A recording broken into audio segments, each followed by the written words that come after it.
Hi there, James and the Hey You Guys YouTube channel. Hello, I'm actress Kate Davies-Speak, and thank you very much for taking the time to ask me some questions. I have them on my iPad in front of me, so I'm going to look over the questions and answer them to camera. But again, thank you for your time, and I really appreciate any opportunity to discuss my career and to promote some of the projects that I've worked on. So here we go.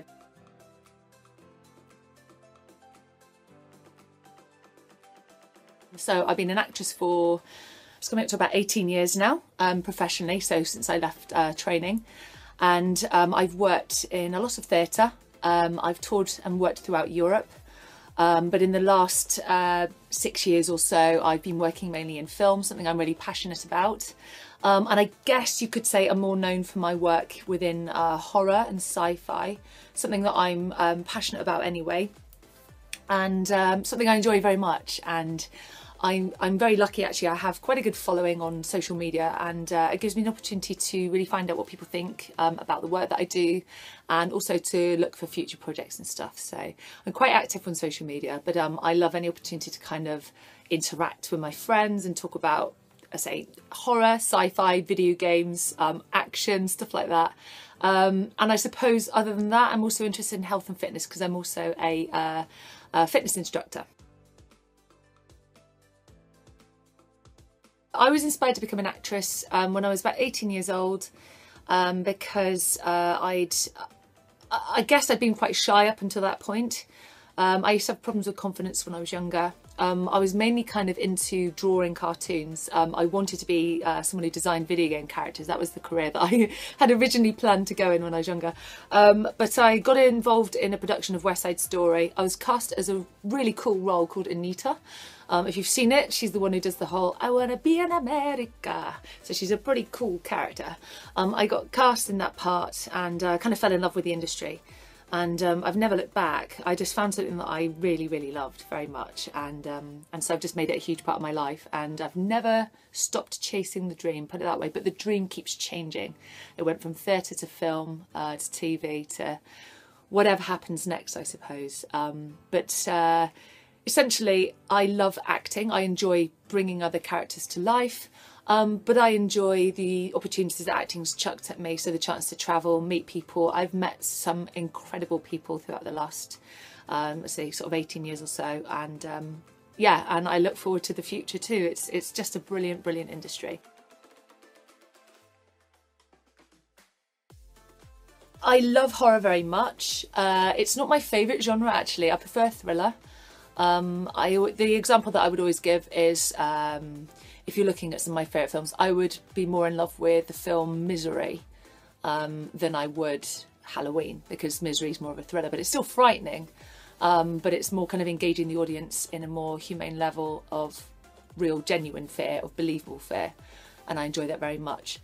I get involved in a lot of horror primarily because I have made some fantastic friends in the industry who work in horror, and they employ me and I do enjoy it. It's a lot of fun, but I do judge projects based on what my character's involvement is within that horror. So I'm not really a fan of horror films where the woman's just screaming and running away and all this kind of stuff. But if I'm approached by a horror script with a well-written female cast member, someone who still gets me to flex my acting muscles, bring some humanity to the character and to the relationships within the film, then I really enjoy it. But I do love horror, but I have to say, I always say this as well, my favourite type of horror is actually horror in video games. I play a lot of video games. I play a lot of virtual reality video games, and I'm a big Resident Evil junkie. So yeah, that's more my kind of cup of tea when it comes to horror.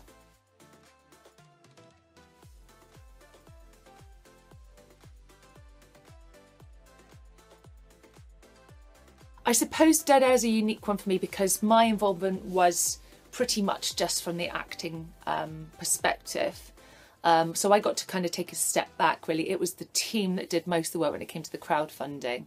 I mean, I was employed either way. I came in, I did my role for the short film, which was a lot of fun, and I really love the guys, and I believe in the guys, and I believe in the film.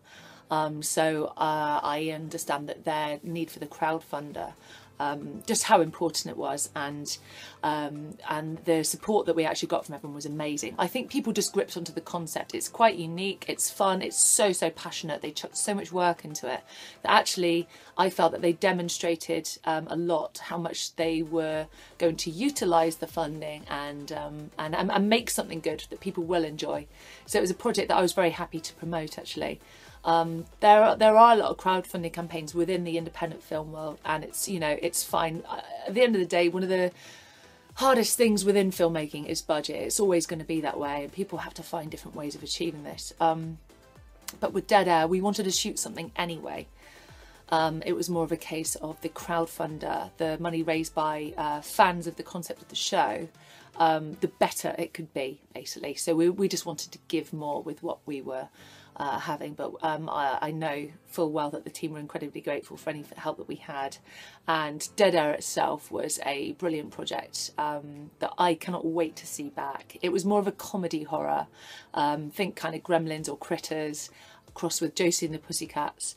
So you've got girls, rock chicks on an aeroplane fighting critters in the air with their musical instruments. It was great fun, and it was brilliant. And again, we're very grateful for any help that we had. And actually the film, if it does well, which we believe that it may do because of the response that we had with the crowdfunder, we'd like to turn it into a full feature film. So watch this space when it comes to Dead Air.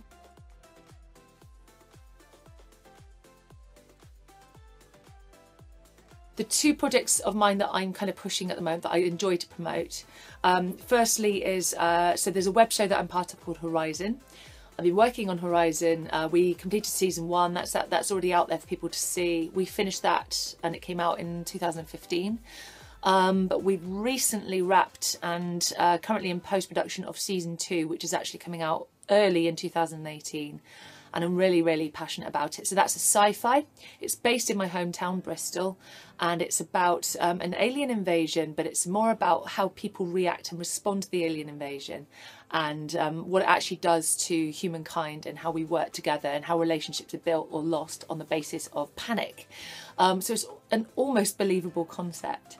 But it's we play it very as best we can, as realistically as we can. We try to imagine the entire time how we would react in a situation where one day you turn on the news and you're being told that there's an alien invasion, and what do you do? Who do you turn to? Who do you trust? And what lengths people will go to survive. So that's what the show's about. But season 2 is coming up very soon, and we're very proud of it. So it's a web series. It's free to watch online. So if you want to watch season 1 and catch up now, they're very short, bite-sized episodes, maybe 5 minutes in length each. Or there is a complete version, which is episode 11. If you check out the website, you'll know exactly what I'm talking about. The website is www.horizonwebseries.com. You can go on there. You can watch the whole season 1 in one go within an hour. So you've got no excuses. If you like sci-fi, do check it out. But it's season 2, slightly bigger, slightly grander in scale, and some really cool things done in that show. And I was very lucky that they gave my character Nicole the opportunity to do some really cool scenes too. They took on board my love for action heroes like Lara Croft and stuff, and they put that into my character. So I had a blast. So that's Horizon, that's the first project. And the second one is the Barge People, which is a horror. The trailer is coming out for that on January the 3rd. I've seen it. It's terrifying and it's awesome. So do check out the trailer on January the 3rd. And the movie itself will come out sometime next year. I hate doing this because I don't want to give too much away, but I need to pull you in too. I think we can confirm now it's a monster feature. There are creatures, it's all practical effects, fantastic actors. I helped to cast that film as well. I was very honoured to be given the role as casting director, but it was a great character for me to play too.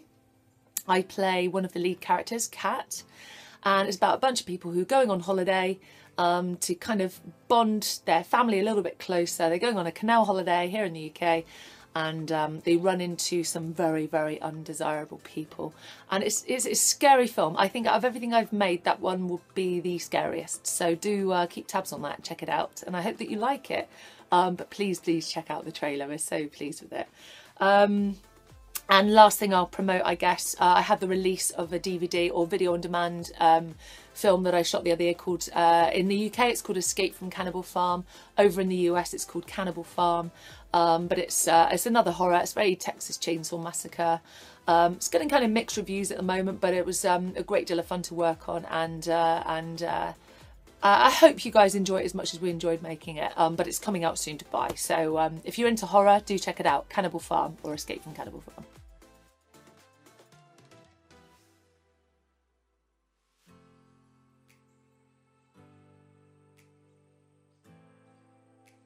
So, where do I start? Well, firstly, I have to say, I didn't actually start the hashtag. This is how much I love my followers on social media. My followers started the hashtag for me because I have such amazing followers who are very supportive of my work. But where I was kind of going with it when it first came out, so Joss Whedon had announced that he wanted to cast an unknown actress for the role of Batgirl. And a few people suggested to me that it'd be the perfect kind of role for me because I'm really into kick-ass action women. I didn't get to audition for Lara Croft, so Batgirl sounds pretty cool too.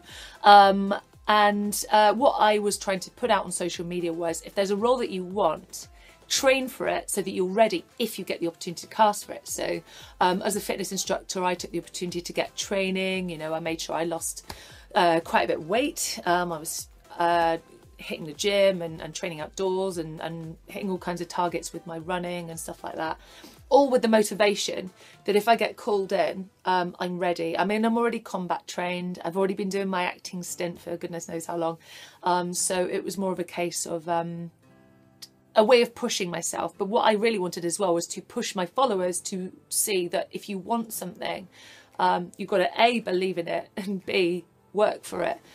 Even if it's not there yet, you know, do the work anyhow. So that was kind of what that was about.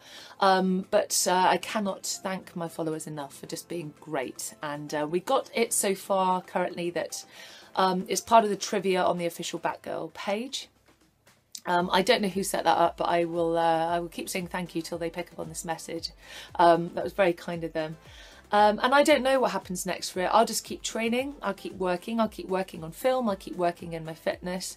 And if anyone, the powers that be, happen to see any of the efforts of myself or my followers, I will gladly go through all the motions and jump through all the hoops necessary to attend a casting and show them what I can do. But essentially it's just been a really nice way to bring followers together, and for me to engage and interact with them, which is something I'm very passionate about anyway. I absolutely love my followers, so thank you.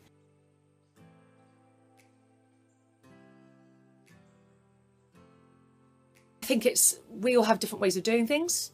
Don't judge people on their efforts. You know, some people need to build up a following in order to get on the radar, you know, or there might be different ways you need to go. Get your training in, get your experience. I'd say more than anything, get your experience. So get your comfort level on set really good. I'm talking from an acting perspective here, because jumping from theatre to film was quite a big leap, and I've really had to use the last 5 years to really kind of work my way through it and learn. So a lot of my projects, when I look back, I'm not always pleased with them, but I have to look at it and go, you know what, I was learning, I was on set and I was learning.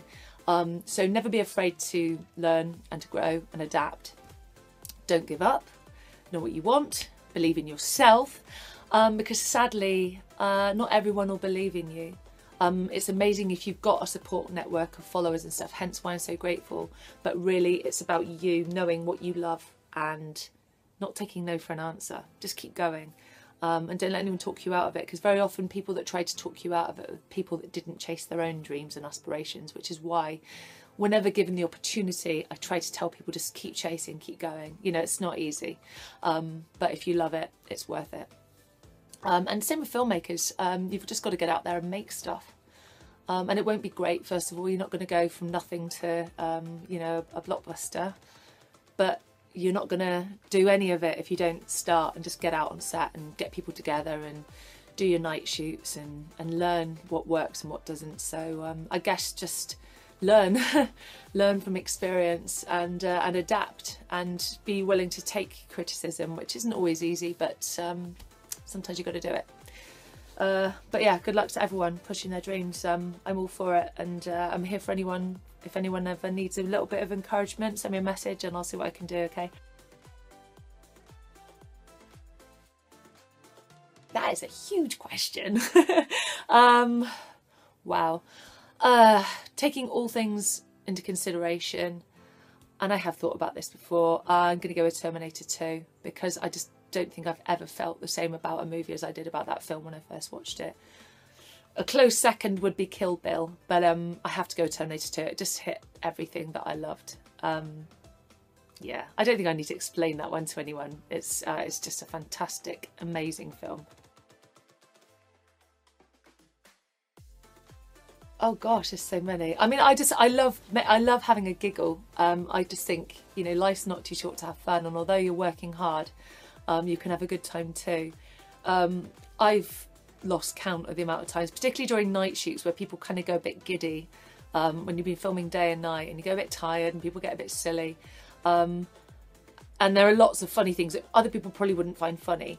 So I suppose I'll summarise it by saying it's the friendships. I've had some brilliant times on set, and I cherish every single friendship and every single contact that I've been blessed and fortunate to work with. That's my favourite thing about being on set. I've picked up many injuries on set as well, but that's just because I chuck everything I've got into my roles. But you can always laugh about it afterwards, as long as you survive. To say thank you to you two for asking me questions. It's really nice. If you've got anything else you want to ask, just send them to me. Best wishes, Happy New Year, and any goals that you've got, just keep pushing. I really appreciate your time in asking me some questions, and for all the support that I get from you and everyone else on social media. All the best, my friends. Ladies and gentlemen, you're watching Hey You Guys! Hey You Guys, huh? Hey, you guys. Is that from the Goonies? It is indeed, yeah. Nice. Hey!